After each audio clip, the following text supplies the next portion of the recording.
Hey guys, Unfrequented world. I must be crazy. I've loaded up the boat this morning. I tried last night to get a hold of about 4 different people to see who wanted to go with me this weekend up to Rabbit Lake. So yes, this is to show you guys the camp where I had the freaky incident years ago, the screaming outside the cabin. This will be interesting to say the least. I couldn't get anyone to go with me, so I'm going to do it alone. I guess just like anything else, if you want it done, you just got to go do it. So I thought long and hard about this last night. I actually even contemplated bringing a tent up there, and no, I can't do that. So today is just going to be exploration. I've got the drone, I've got a bunch of camera gear, and I'm bringing some fishing gear too, because if I'm going up there, that's what I'm going to do. But I'll show you what I can. I make no promises. So I actually got a whole camera bag of gear today. We've got a camcorder with 24x zoom, GoPro, we've got the phone, and we've got a picture camera. And I'm not entirely alone today because Gage volunteered to come with me, eh buddy? You're not afraid of no squatch. Well, maybe he is, I don't know. You should be. So we've got about 80 kilometers of highway driving ahead of us, and I'll just show you guys the forest up here. It's boreal forest, a lot of spruce, pine, coniferous trees, swampland. They call this the land of lakes up here. We have, there are thousands of lakes up here in northern Ontario, a lot of swampland, and it's basically the perfect hideaway spot for a cryptid. So where we're going to end up going is the municipality of Temagami. We're going to be south of Temagami, but you can take Rabbit Lake by boat all the way up to Temagami. It's probably something like 35 kilometers, something like that. And if you guys look online, there are reports from other people of strange Sasquatchy type incidences up here. People hearing screams. There was another incident reported, and a couple of kids had reported from seeing something from their boat on the shoreline. And so I'm not the only one to have a weird incident up here. That's Temagami, Ontario. You can look those up online. So it's actually 90 kilometers on the dot to Rabbit Lake Forest Access Road from my place. I'm going to show you guys on Google Maps the territory. We're going to do some droning stuff here too, so I can show you the actual swamp and stuff. But I wanted to show you guys that we own a camp on the Ottawa River, and we actually drive northeast about an hour to get to the access to my camp. So we always thought when we were kids that this place, Brian's camp, was so far away from ours. But if you look on Google Earth or Google Maps, I think it's only 26 kilometers as the crow flies from my camp to their camp. Old growth forest up here, all protected forest around my camp. It's the same up here. So, you know, we can go 1,000 miles north of here. You're going to hit the odd little community. But other than that, guys, it's just bush as far as you can see. Just got dusted out by a big truck there.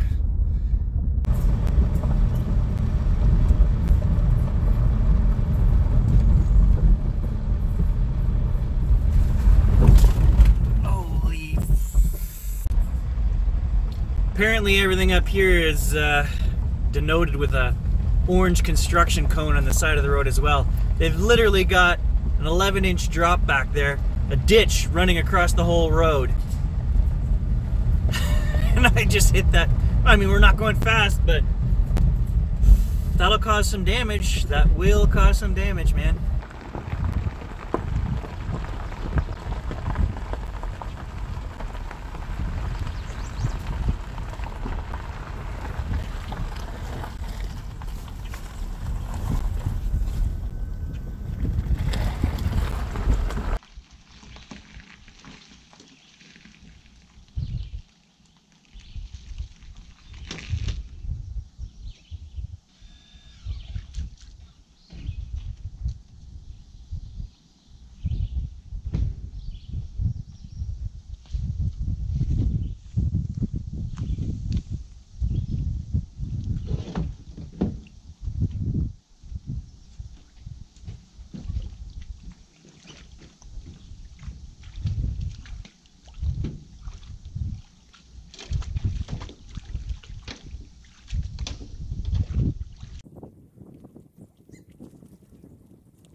So that's how I had to park here, because there are no spots left, but we should be all right. We'll be able to pull the trailer out of there after, I hope. All right, so we're on the lake. This is Gage's first time in the boat. You doing okay, buddy? He's a little unsure, eh? You're a little unsure what's going on here. I'll take you for a swim later and you'll be happy. I know what makes him happy. Okay, let's get up the lake.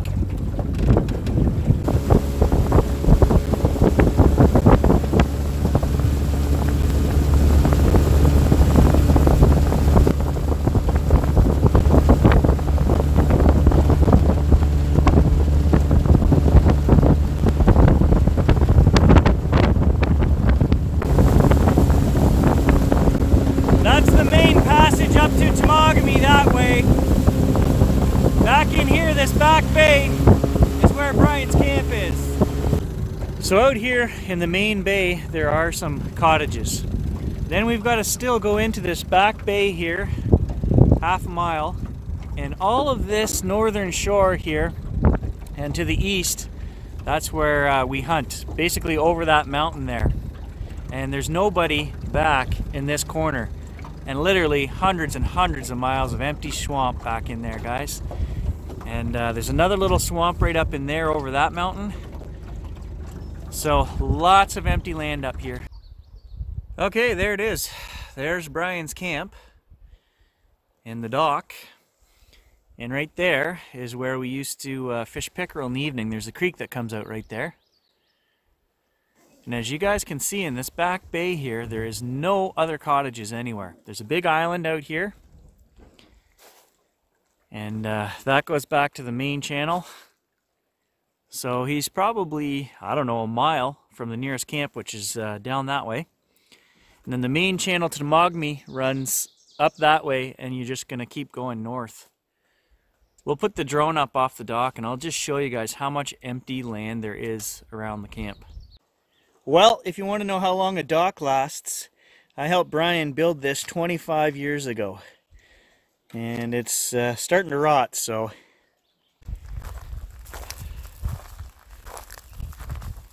well, it's not so bad here in broad daylight. This is the camp, guys.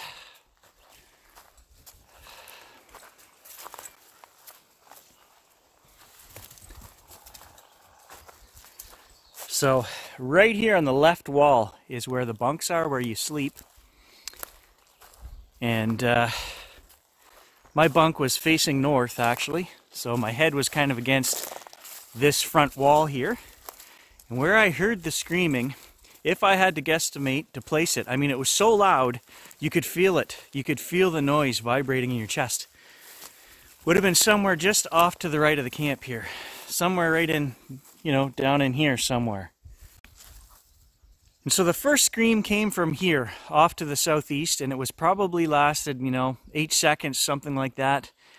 And then a second scream followed not very long afterwards, you know, 20 seconds after or something, from this side of the camp, like right here, right under the window. So if we come to this side, the windows were probably open. It was probably hot in the camp. I don't remember to say, but my bunk would be right here on this wall, with my head on this end and my feet down there. And then Brian was laying on the opposite end with his head at that end and his feet this way, but he was snoring, so he didn't hear anything. So we're just at the back of the camp here, and somewhere off down here there used to be a trail. And it goes way up. There's a mountain up here. They called it the mountain. So when we would go hunting, we would always send one group of guys up the mountain. And it's quite a walk. It takes about an hour to get up there. And I don't even know where the trail is in here anymore. It's kind of overgrown. And somewhere down here in this valley. And you got to walk quite a ways up there. That's one way to get up there. Another way is we'd always send guys up in canoes. So there's another trail back through here that goes to where the canoes were stored. And then you would get into the swamp, and two guys would get in the canoe and go up that way. And there's a lake up there, like I was telling you guys. And we would walk around that lake for a day's hunt. But if you look at the forest floor here, I mean, it's covered in leaf litter, and it's very soft. like there would be no tracks. We're not leaving any tracks when we walk here, so it's not like you could track something up here. I don't know why I'm doing this, but I'm kind of walking just behind the camp here. We're not going too far, I can tell you that. But look at the old growth here. All these big pines. So this is the typical bush, what it looks like up here. It's thick, full of conifers, swamps, lots of bugs, and no people. Very thick.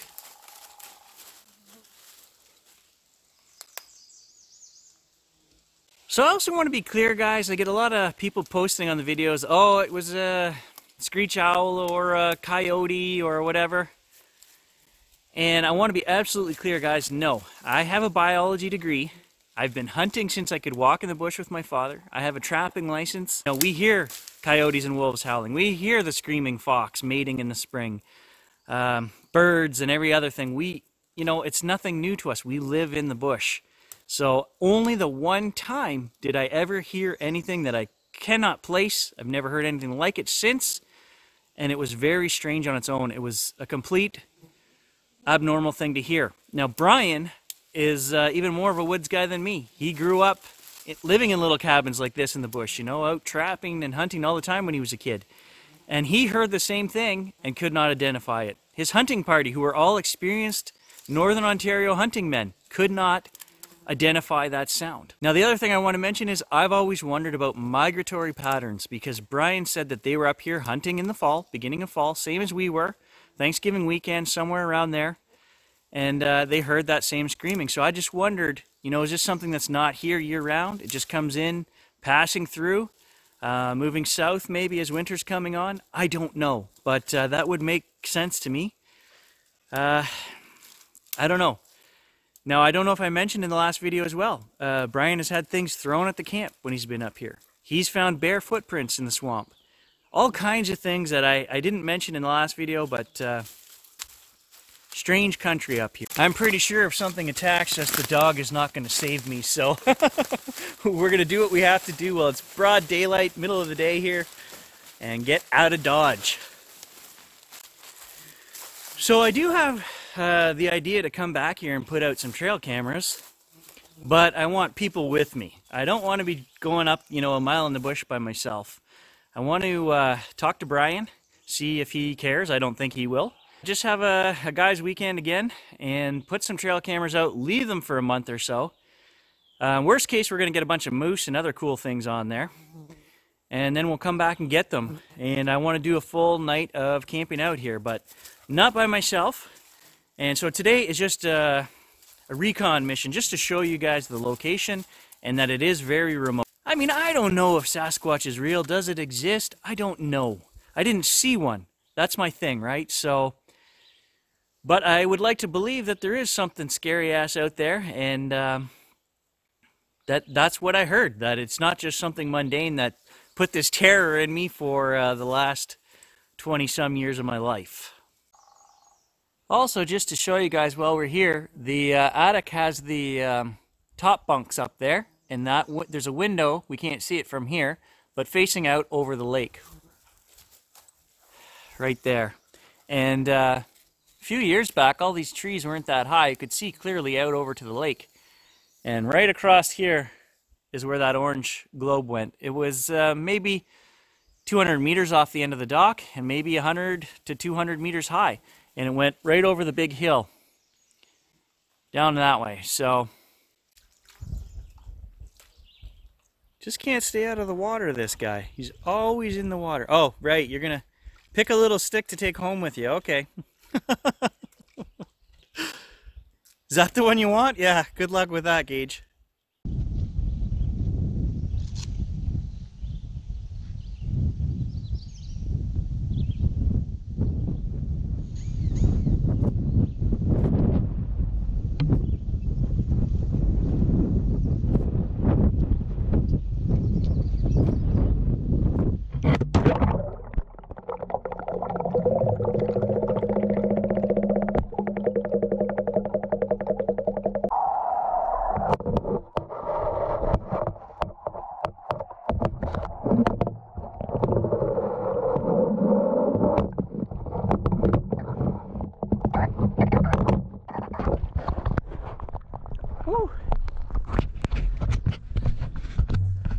I was gonna have to go swimming there. Alright guys, we've got technical difficulties with the drone, which is nothing new for me. I have not used it in probably 6 months, and the DJI software is abysmal for this thing. So I cannot get the screen. It has an overlay on there saying firmware update, blah, blah, blah, and it will not disappear, and I will not fly the drone if I can't see the screen, the whole screen. I have crashed this, if you guys have watched the channel at all. I have crashed my drone about 8 times now, so I need everything working in my favor to do this. So what we're gonna have to do is I'll show you guys on Google Earth the area. It's too bad, I really wanted to get down in that swamp and show you guys. And I just had to fish the GoPro out of the lake here. I'm pretty sure the dog knocked it in the lake. I don't know what happened, we'll look at the footage, but yeah, so I'm just taking that as a sign of that's my luck. Don't fly the drone because I am not going up to that swamp to get it if it goes down. Here's a better view of the creek. Not so scary during daylight hours, but it used to be a freaky place to go at night.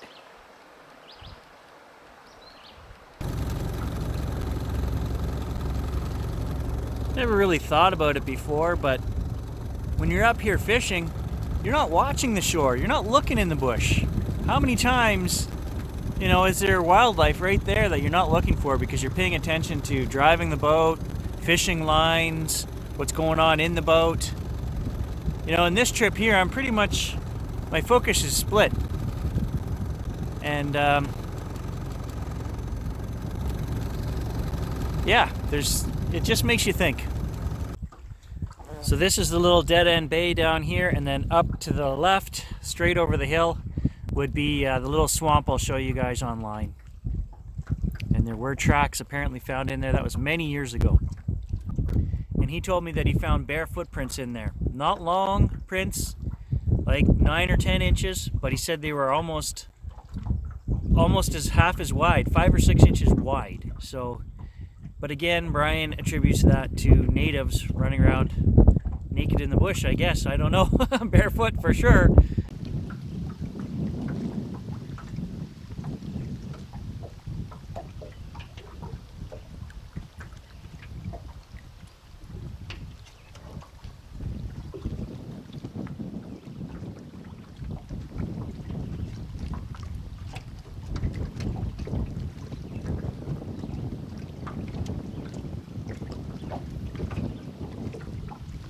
This right here is Rabbit Lake.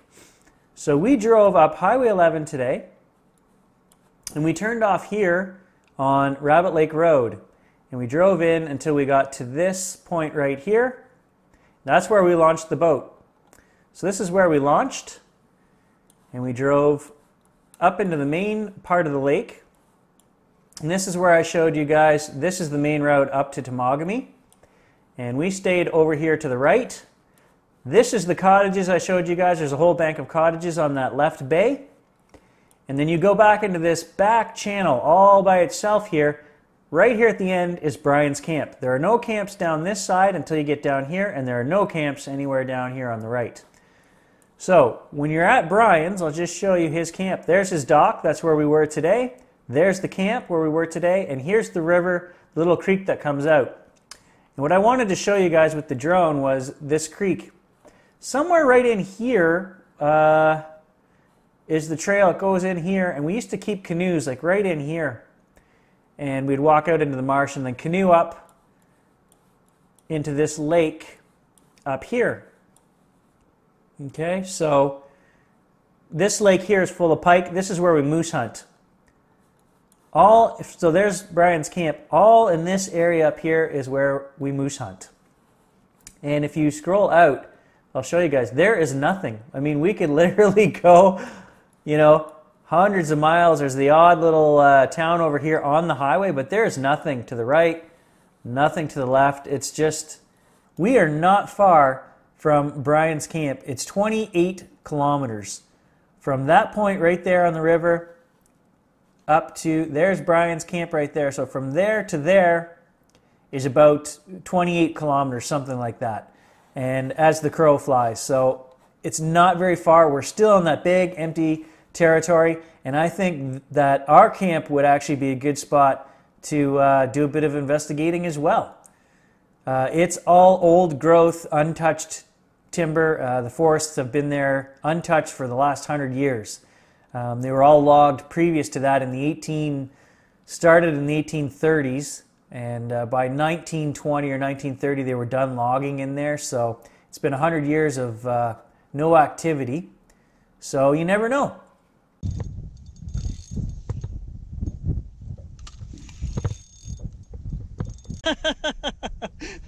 That's a nicer bass than I thought it was going to be. Hey Gage, what's that? Look at, what's that? That's called a monster bass, my friend. That's a big one. No, don't lick the fish. Actually, that's that is a nice fish.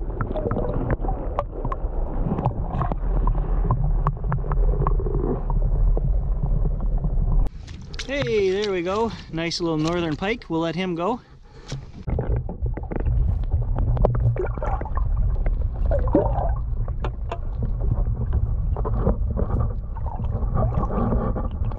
Geez, I got another one. Maybe some of the guys will come up here squatching if they see how good the fishing is right now.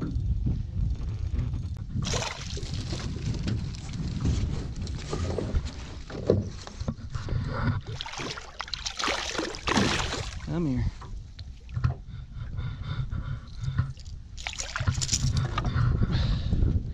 Look at that. Northern Ontario bass right there, guys. No, back. Back, Gage. You're gonna get hooked. You cost me my fish. Eh? We were gonna let him go anyway. Yeah, that's what we do up here.